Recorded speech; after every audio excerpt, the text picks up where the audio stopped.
네, 이번에는 한 주간의 여론조사를 종합해서 분석해보는 시간 갖도록 하겠습니다. 오피니언즈 윤희용 대표 나오셨습니다. 어서 오십시오. 네, 안녕하십니까. 네, 주말 잘 보내셨죠? 네. 네, 지난 주말 있었던 그 더불어민주당 전당대회란다. 대선 후보 선출 네. 어떻게 보셨어요? 네, 뭐 이게 이제 선거라는 것은 네. 결과가 네, 아이고 마이크를 좀 내리셔야겠다. 결과가 네. 불확실해야 되거든요. 네, 너무 확실해가지고. 네, 그리고 뭐 사실 뭐 9대0 이런 얘기 있었잖아요. 네. 또 사실 의미를 부여할 게 없다 보니까 나온 것 같아요. 그러니까 사실 88%나 뭐 80%나 90%나 차이가 없는 것인데 네. 어쨌든 너무 이제 확실한 상황이니까 미디어에서 네. 9대0 얘기를 한 건데 그것도 사실 뭐 큰 이제 의미가 있는 것은 아니었고 워낙 이제 확실한 상황이었고 물론 이제 많은 사람들이 이제 얘기하는 것이 경선이라고 하는 것은 이제 일종의 네. 단일화이고 굳이 얘기하자면 제도적 단일화인데 네. 경선에서 이제 단일화하면 시너지 효과가 있어야 되는데 이제 그것은 없는 것 아니냐. 그것은 이제 맞는 얘기죠. 네. 왜냐하면 별도의 상이한 지지층을 가진 인물들이 이제 한 명으로 됐을 때 네. 지지 선언을 서로 이제 해주고 하면서 더 커지는 것이니까. 근데 그러기엔 또 이재명 후보의 지금 현재의 지지율이라고 하는 것이 네. 그런 시너지를 합한 것보다 더 많은 상황이기 때문에 사실 그 비판도 엄밀하게 맞지는 않아요. 그러니까 많은 지난번 말씀드렸지만 확장성이 좀 없다 뭐 이런 부분이 있는데 네. 다자 대결에서 40% 넘는 경우를 놓고 그러니까요. 확장성이 없다고 얘기하기에는 네. 너무 높은 거죠. 그렇습니다. 예. 반면에 제가 국민의힘 토론을 진짜 힘들지만 다 들었어요. 마이크를 좀 더 당겨주셔야 될 것 네. 같습니다. 예, 조금 올려주시고. 예. 죄송합니다. 네. 국민의힘은 진짜 키높이 구두로 시작해가지고 깐족으로 끝난 토론회가 아닌가 싶어요. 네. 이렇게 정책과 이렇게 공약이 없는 대선 후보 토론은 진짜 처음 본다. 인신공격만 하다 끝난 거 아닌가 싶은데 그나마 민주당이 정책 가지고 토론을 해주어서 그나마 저는 감사하다라는 생각이 좀 들었습니다. 이게 전반적인 평범한 시민들의 견해가 아닌가 저는 그렇게 생각을 하는데요. 여하튼 오늘 발표된 여론조사부터 좀 보겠습니다. 리얼미터 조사가 방금 전에 나왔는데요. 뭐 정당 지지도 이런 것은 늘 나오는 거니까 빼고 차기 대선 집권 세력 선호도 야당으로의 정권 교체가 56.8%, 그다음에 여권의 정권 연장이 37.7% 이렇게 나왔습니다. 그러니까 그림을 좀 살펴보면 이제 득표가 전반적으로 다시 그러니까 4월 2주차 때 합쳐지는 모습을 보이다가 다시 또 벌어지고 있어요. 네. 그죠? 이 네. 현상은 좀 어떻게 분석을 해봐야 되겠습니까? 지금 이제 약 20%포인트 가량 네. 격차가 납니다. 대선에서 이제 선거에서 제일 중요한 것은 각 정당들 지지율이 중요하고요. 네. 뭐 후보와 정당의 지지율이 중요한데 그 다음에 중요한 것을 꼽으라고 한다면 그 선거를 유권자들이 어떻게 바라보고 있느냐. 네. 선거에 대한 이제 프레임을 인식하는 네. 거예요. 총선에서는 정권 심판이냐, 국정 안정이냐, 어디에 공감하는지 질문이 매우 이제 중요하고.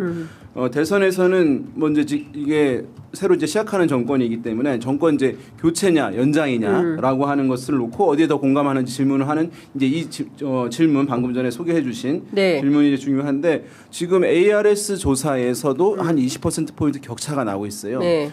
근데 ARS는 사실은 굉장히 어쨌든 정치에 관심이 많은 사람들 또 어떤 정치적 성향이 특별하게 있는 분들이 응답을 하는 것에도 불구하고 거기서 네. 한 20% 이게 차이가 난다는 것은 뭐 지금 너무 격차 상당히 크다는 것을 이제 보여주는 것이고 어떤 면에서 보수층이 충분하게 이제 결집도가 안 돼 있는 부분이 뭐 이런 조사에서도 확인되고 있다라고 볼 수가 있는데요. 네. 실제로 이제 많은 조사에서 여론조사는 투표에 참여하지 않을 사람들도 포함된 여론이에요. 네. 여론이라고 하는 것은 그런데 선거 결과는 그렇지 않아요. 투표에 참여한 사람들만의 여론인 거예요. 그러니까 여론조사를 이제 앞으로는 지금까지는 그런 질문들이 잘 없었을 텐데 네. 앞으로 나오는 조사에서는 투표에 참여할 사람들에서는 어떤데라고 하는 측면이 이제 보시면 좋아요. 그래서 그것을 우리가 투표 의향층이라고 하는데 이게 거짓말을 너무 많이 해요, 사람들이. 투표한다는 것은 우리가 교육을 잘 받아서 예. 뭐 이제 꼭 해야 될 의무다. 그러니까 거의 투표하겠다는 사람들이 막 90% 이제 높아지는데 투표율이 그렇게까지 나오는 건 아니잖아요. 그 중에서도 반드시 투표하겠다라고 아. 하는 사람들 우리가 언론에서 보시면 적극 투표 의향층이라고 하는데 예. 거기서 봤을 때 이제 후보별로의 지지율이 어떤지 보는데 그 적극 투표 의향층이 이런 게 있습니다. 쭉 사람들을 놓고 분석을 해보면 전반적으로 뭐 대부분의 조사에서 진보 성향층에서 네. 보수 성향층보다 네. 적극 투표 의향이 높아요. 어. 통상은 보수 성향층에서 높죠. 높았죠 옛날에. 왜냐하면 어르신들은 비가 오나 눈이 오나 투표 참여 의지가 강하시거든요. 네. 반드시 투표하겠다. 근데 이제 약간 상대적으로 젊은 층들이 지지층인 경우에는 젊은 층들은 합리적으로 얘기하는 게 뭐냐 하면은 할 거면서도 이러잖아요. 가봐야죠 이러잖아요. 그렇죠. 네. 그러니까 낮은데 네. 지금 이제 조사 결과들을 보면 민주당 지지층이 국민의힘 지지층보다 적극 투표 의향 비율이 높거나 높다. 보수층이라고 하는 사람들보다 진보 성향층에서 적극 투표 의향층이 높아요. 그러면은 사실은 실제 조사에선 보다 투표 결과에서는 네. 차이가 좀 날 수 있는 그러네요. 거예요. 예. 왜냐하면 투표한 사람들만의 이제 예. 여론이 선거 결과이니까 어쨌든 이제 변동은 있겠습니다만 지금 보게 되면 이 얘기는 보수층이나 국민의힘 지지층이 투표 참여의 그 의지 네. 이걸 끌어올리는 것도 지금 잘 못하고 있다는 것을 의미합니다. 근데 투표하러 나갈 수가 있겠습니까? 창피해서. 제가 보기에 국민의힘 지지한다고 말하기도 좀 어려울 것 같아요. 그러니까 정당 지지율이라는 건 그런 것입니다. 예. 어느 정당 지지하십니까라고 질문을 하는데 예. 그러면 사람이 물어보잖아요. 사람 면접원이 할 때. 예. 그러면 이제 그게 방금 말씀하신 대로 떳떳하고 당당해야지 나 그 정당 지지합니다라고 얘기해서 카운팅이 되는 건데 좀 부끄러우면 응답을 못 하는 거예요. 저 뭐 내란옹호하고 있죠. 네. 그다음에 뭐 그 대선 후보 토론하는데 무슨 보정 속옷, 뭐 바퀴벌레, 자동차 바퀴 뭐 좀 그렇잖아요. 그러니까 뭐 국민들의 삶과 관련된 것을 놓고 네. 정치인들이 뜨겁게 토론을 해야 되는 거지. 정말 그 뭐 아주 조그만 뭐 경제 지식 정도를 놓고 얘기하는 거 말고는 큰 틀에서는 뭐 복지 정책도 없고 뭐 경제 정책도 없고 외교 안보도 없고 뭐 그런 느낌을 받았습니다. 자, 차기 이 여야 대선 주자 선호도 리얼미터 조사 나온 거 보겠습니다. 전주에 비해서 이재명 후보가 소폭 하락했어요. 지난주에 50.2%였는데 이번 주에는 48.5%로 2% 정도 하락을 했고요. 반면 김문수, 홍준표, 한동훈, 이준석 까지 네. 이 소위 얘기하는 범 보수라고 해야 되겠죠? 네. 이쪽의 후보들은 소폭 상승했습니다. 김문수 12.2에서 13.4, 홍준표 7.5에서 10.2, 한동훈 8.5에서 9.7, 이준석 3.5에서 4.4.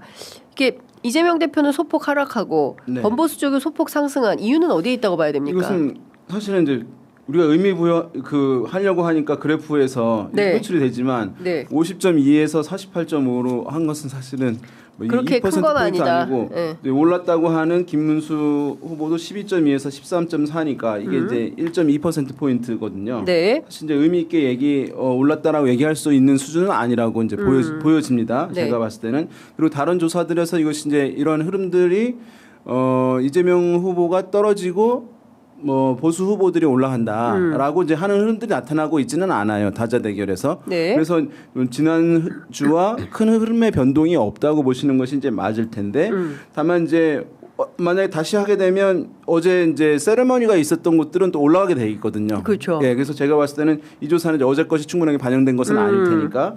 그리고 지금 보수 후보들 같은 경우에는 지금 김은수 다 오르긴 했습니다만은 전체 조사들을 보게 되면 네.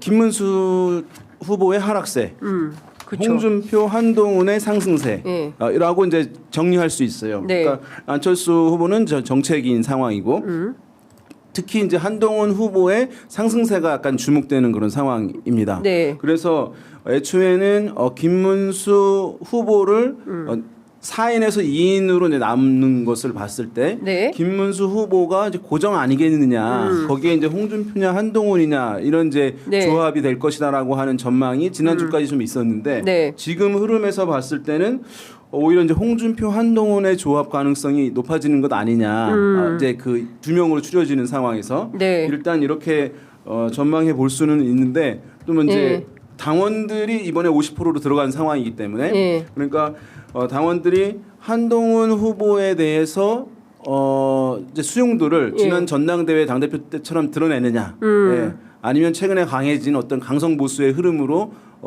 배신자로 보는 시각을 보이느냐라고 하는 두 가지 쟁점이 있을 텐데 네. 그렇지만 당원들은 이제 전략적으로 판단을 한다는 점. 그러니까 특정한 후보를 배타적으로 지지하는 것이 아니라, 그러니까 난 이 사람이어야 돼라고 지지하는 것이 아니라 당원들 같은 경우에는 어쨌든 이제 본선에서 제일 가능성 높은 사람 전략적으로 왜냐하면 네네. 당을 중심으로 생각하는 것이 당원이기 때문에 그렇게 보시면은 좋을 것 같은데 이제 지금 이 차원에서 중요한 게 외부에 있는 그렇죠. 한덕수. 대행이잖아요. 이 후보들이 이렇게 얘기하잖아요.